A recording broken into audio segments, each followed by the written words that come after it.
Retinol is being banned?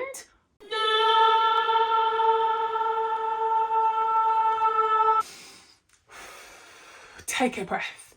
It's not that serious. Thankfully, it's not a full-on ban, because that did scare me, but some percentages have been banned, but we're going to talk about all of that. So don't panic, guys, all right? Because trust me, when I first heard the news myself, I did panic, I'm not gonna lie. But I'm here to give you all of the tea and tell you all about the restrictions, the ban, and how it affects you guys. So let's dive straight in. Let's talk about the million-dollar question: why is retinol being restricted in the EU? So there were three main concerns that actually sparked this whole debate on whether or not retinol is safe for us to use. So the first thing that the regulatory body was concerned about was the safety of, or how safe it is on our skin.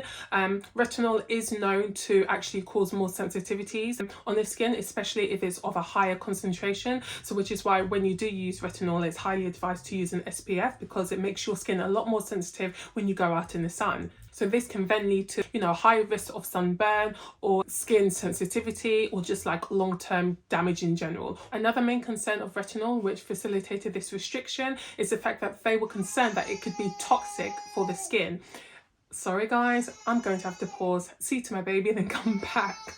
Life happens, so there's no point in denying it. Okay, 1 second. Alright guys, I'm back.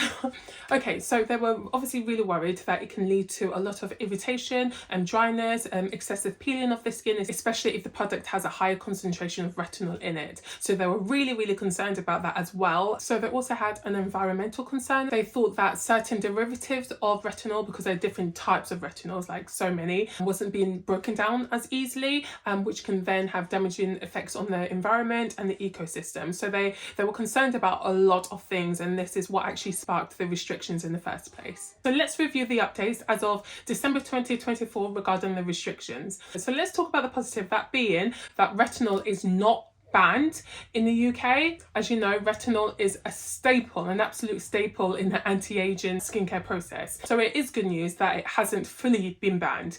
I don't think they could do that anyways if they wanted to. However, they have put a cap on the concentration levels that's allowed in the products over the counter. So you're no longer able to actually purchase any retinol that has a percentage of above 0.3%, which can be a downer for those of you like me who are advanced users of retinol, or absolutely love high percentages of retinols in your product. So yeah, it's not great news, because it has been scientifically proven the high percentage of retinol in a product, the more effective it's going to be on the skin in terms of tackling fine lines, wrinkles, crow's feet, etc. They have also said that any products that exceeds 0.3% has to now only be prescription only, meaning you can't get them over the counter. You're going to have to go through your doctors in order to get that product. It may not affect beginners of retinol, or if you're used to using like 0.1%, 0.2%, then yeah, it's not going to affect you much. But if you are using like 0.5%, 1% retinol, 2% retinol, yeah, you're not going to be able to do that anymore. Well, it's just that you're not going to be able to get them over the counter in the EU. So, but don't worry, I've got you. We're going to explore all of the other different alternatives and how we can just work around this. So it's not the end of the world. Okay, so for those of you that are not based in the UK or in the EU, you're probably thinking and wondering, does this affect us? Like, are we going to experience the same restrictions in our country? I can definitely speak for the US, because I have all of the information regarding the US in terms of their retinol products. If you're not from the US, then I would advise you to check your country's regulations to see if there are any types of restrictions in terms of you getting retinol over the counter. So I know in the US, retinol is still very much available over the counter for concentrations up to 1%. 1% is a lot more than 0.3, which is what we're dealing with over here. So yeah, 1% is still very good. It's still very effective. Currently, as far as I'm aware, the restrictions actually have hasn't impacted any other country. However, it is forcing a lot of countries, it is forcing, for example, the US to review their laws and regulations in terms of retinol. So I'm anticipating that maybe later on down the line, they could bring about change in terms of their over-the-counter products when it comes to retinol. But for now, in the US, you guys are safe. You can get retinol products over the counter for up to 1%. I've also heard that in Australia, they actually have really, really strict restrictions. You can only get retinol products over the counter if it has 0.1% of retinol in it. So anything more than that, you cannot get at all. So for us, people in the EU or in the UK that are complaining about our 0.3%, it could be worse, So yeah, we just, I guess, sometimes just have to appreciate what you have, because there's always someone dealing with a worse situation than ourselves. Now, it's very important for you guys to know that the top brands, for example, such as the Ordinary range or Neutrogena, would most likely be affected by the new EU rules and regulations. But it can be a bit frustrating, naturally. However, there are alternatives. So, rest assured, this doesn't have to be the end of your skincare anti-aging journey. You can still get the same results from other products, which are just as effective, but just has less retinol in it. So some of you may be thinking, like, why the fuss? It's only retinol. Retinol has so many benefits for your skin. It helps to stimulate collagen and renew your skin cells. It helps with hyperpigmentation and dark spots, helps to speed up cell turnover within your body, within your skin, to help promote glowing, youthful skin. It tackles wrinkles really nicely, crow's feet, fine lines. There's so many benefits of retinol. So it definitely is like a massive deal. So retinol basically is like, that overachieving friend that literally does it all. There's so many different alternatives which I want to get into with you. Firstly, you can use bakuchiol, which is a plant-based version of retinol. So it's a lot more gentle on the skin. It mimics the effects of retinol. So it does help with all of the other stuff that retinol does with the fine lines, reducing them, reducing wrinkle, cell turnover, stimulating collagen. It does all of that. It is going to be a lot more calmer and a lot more soothing on the skin.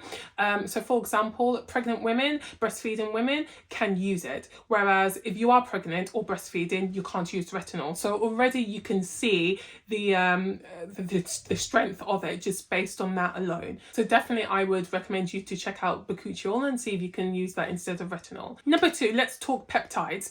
I love peptides. They're basically little molecules that help to stimulate collagen in your skin and help to repair your skin's barrier. Now, there are many anti-aging products that, especially creams, a lot of creams have, anti-aging creams have peptides in it because they are amazing in just repairing your skin's barrier, which all mimics, yet again, what retinol actually does. So you may even prefer peptides even better, but they do such a great job. So definitely look for peptides in your anti-aging creams. So if you want like a really strong peptides or something that is really effective, then make sure you look for products that contain copper peptides in it, because that actually has the maximum anti-aging benefits in them. So that can really help to improve your skin's texture, reduce fine lines and wrinkles to like a maximum level. So another alternative to using retinol is vitamin C. Vitamin C is amazing for hyperpigmentation, great for dark spots. It helps to fight against free radicals as well. There's so many benefits to vitamin C for the skin. It also helps to brighten the skin, giving you that nice youthful glow. So there are many products that contain vitamin C in it, many brands that do different types of vitamin C. So yeah, you can use that as an alternative to retinol. Another alternative is niacinamide. Oh, I love that name, niacinamide. It just flows off the tongue, doesn't it? But yeah, niacinamide is great. So it helps with inflammation, skin sensitivity. It reduces redness as well. I also find that niacinamide is really good if you have spots or if you have acne. It really helps to calm the skin. Niacinamide is great for all skin types and it's very safe to use. And another alternative, sorry guys, I'm sweating here. Another alternative to retinol that you can use is glycolic acid, which is an AHA, which is an alpha hydroxy acid. And that is really great for cell turnover, exfoliating the skin, getting rid of all of the dead skin cells and just promoting new skin, promoting creating new, youthful, healthy looking skin. It also is good at tackling fine lines and wrinkles. So definitely look for products with glycolic acid. Be careful with the strength in it as well, because sometimes you can get some products that have really high concentrated levels of high glycolic acid. So you definitely want to look for something that is not too strong for your skin, and definitely start off small until your skin gets used to it. Following obviously these restrictions and all of the information that I'm giving you, it can all feel very overwhelming. You may find that you now have to switch up your skincare routine slightly just to accommodate all of these factors. So now the main thing for you to remember is to cleanse your skin, treat your skin, hydrate your skin, and protect your skin. But thanks again for watching, guys. If you have enjoyed this video, please give it a thumbs up. If you haven't subscribed already, don't forget to subscribe, guys. Help your sister, your girl grow this channel. Grow this channel. Yes, help me grow this channel by subscribing. And also, if there's any videos you want me to make, or anything you want to learn more about in terms of the anti-aging industry or skincare, please feel free to ask me. I am here to help you. I'm here to answer your questions. But for now, guys, stay radiant, stay timeless, and please don't forget to use your SPF. See you guys. Bye.